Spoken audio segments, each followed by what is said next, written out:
I know everyone and their mother has already made these type of videos, but I have no idea what to make content on. So today, I'm going to rank every survivor in Forsaken based on both their abilities and the average person who mains them. And by the way, this tier list is completely fair, unbiased, and 100% factual. Please trust me on this. We're starting in absolutely no particular order because honestly I made this script like 3 months ago. So first up, literally the white bread of survivors in this damn game.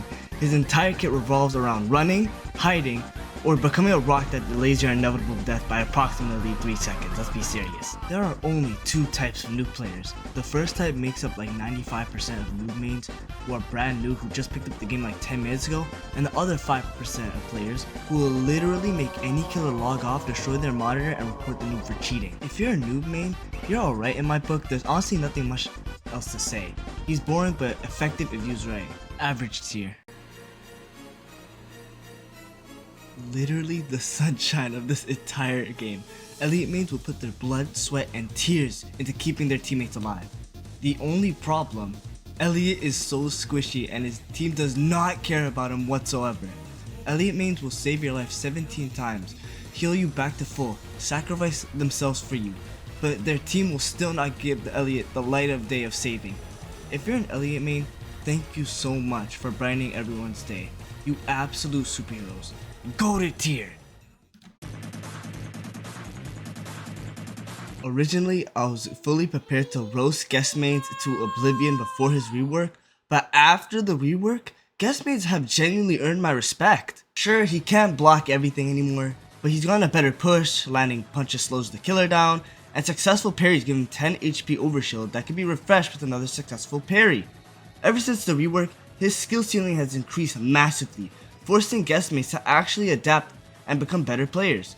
Guest has officially beat the fraud allegations, and it's insane. He finally deserves the goated tier. Probably the second most common Sentinel character and one of the easiest survivors to pick up since he's literally free. Shalini mains are a complete coin flip.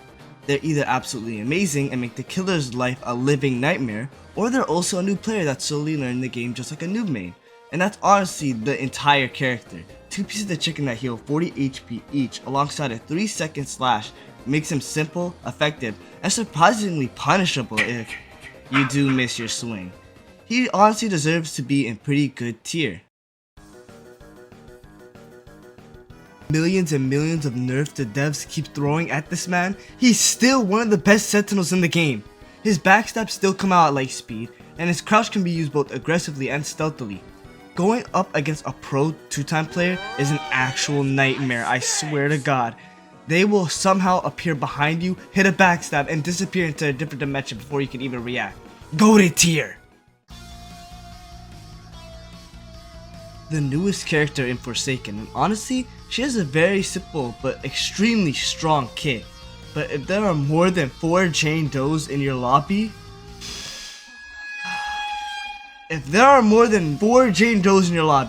call it quits, you're not winning the game. She counters Noli with the proper axe timing. Sixer is pretty much a free resonance punching bag, and both 1x and Cool Kid minions can die from her hatchet while Jane Doe herself takes no damage from them.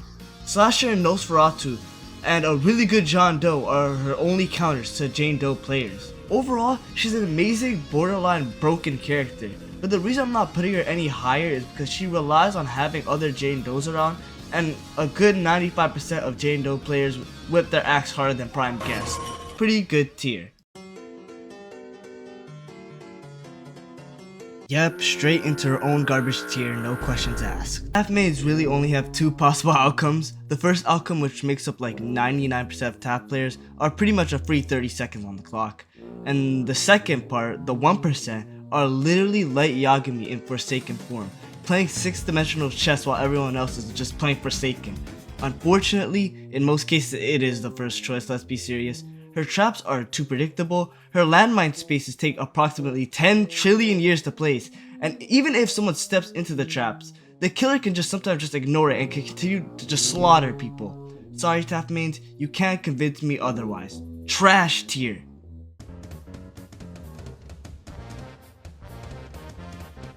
Literally one of the simplest kits in the entire game. A sentry that slows the killer down and a healing pod that nobody uses. A majority of you make the killer so angry that they immediately start targeting you for the rest of the match. The other few Builderman mains place sentries in the most random locations known to mankind. Builderman works insanely well with Taph mains, assuming if the Taph players know what planet they're currently on, but he's a fantastic teammate if they place their stuff properly though.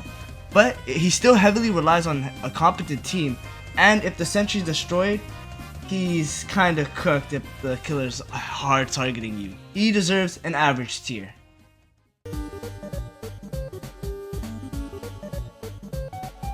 As much as I love her unique kit and utility, except for Bumper, I really hate Bumper. Veronica unfortunately lands in the second worst tier. Oh wait a minute, Michael. You were just praising her a millisecond ago. How the hell is she not good?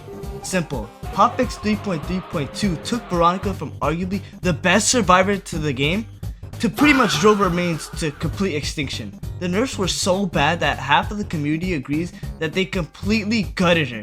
If you're still a Veronica main, I genuinely salute your loyalty. I pray that one day she returns even remotely close to her former glory. But until then, all I can really offer you is sympathy and pity. So you guys get your own tier. So yeah, Veronica tier. I just would be one of the few people to say this, but 007 isn't that bad. Yeah, I know, massive shocker. 007 mains are either pretty decent at the game or complete finesse demons. There's no in between. Most of the time you're using Cursor with 007, but successfully tricking the killer with Pathfind is one of the greatest feelings in the entire game. Cool GUI is also one of the best abilities in Forsaken, with the only downside being that you have a 99.9% chance of suffering a heart attack when the killer starts sprinting directly at you. Overall, another really solid character. Pretty good tier. Imagine a person who is rich, 7'2", nonchalant, and a literal goat, and you get Dusekkar main.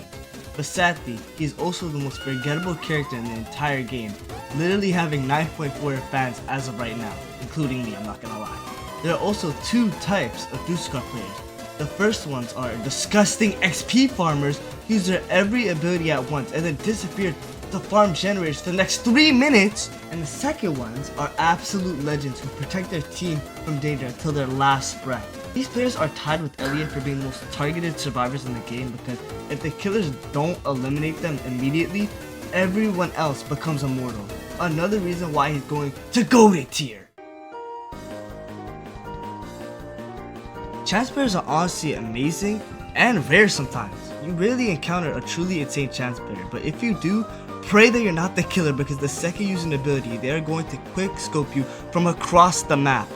You're either the luckiest player alive, or God himself has personally decided that your gun will fail the exact moment the killer winds up his ability on you, and he's going to crit you because you have weakness. Whether this character succeeds or fails depends entirely on whether the RNG gods woke up in a good mood or a bad mood, honestly. Nothing else to say about this character. He's great. Pretty good tier. And that's every survivor ranked in Forsaken. I hope you enjoyed this video as this is obviously my first ever video on YouTube. I plan on making either content on Jujutsu shenanigans or more rankings, for example like killers sometime in the future. So please keep an eye out for that. And please remember, this video is mostly satire. Everyone is entitled to their own opinions and their own tier list. And this video was made purely for fun. Thank you all for watching. I will see you next time. Have an amazing day.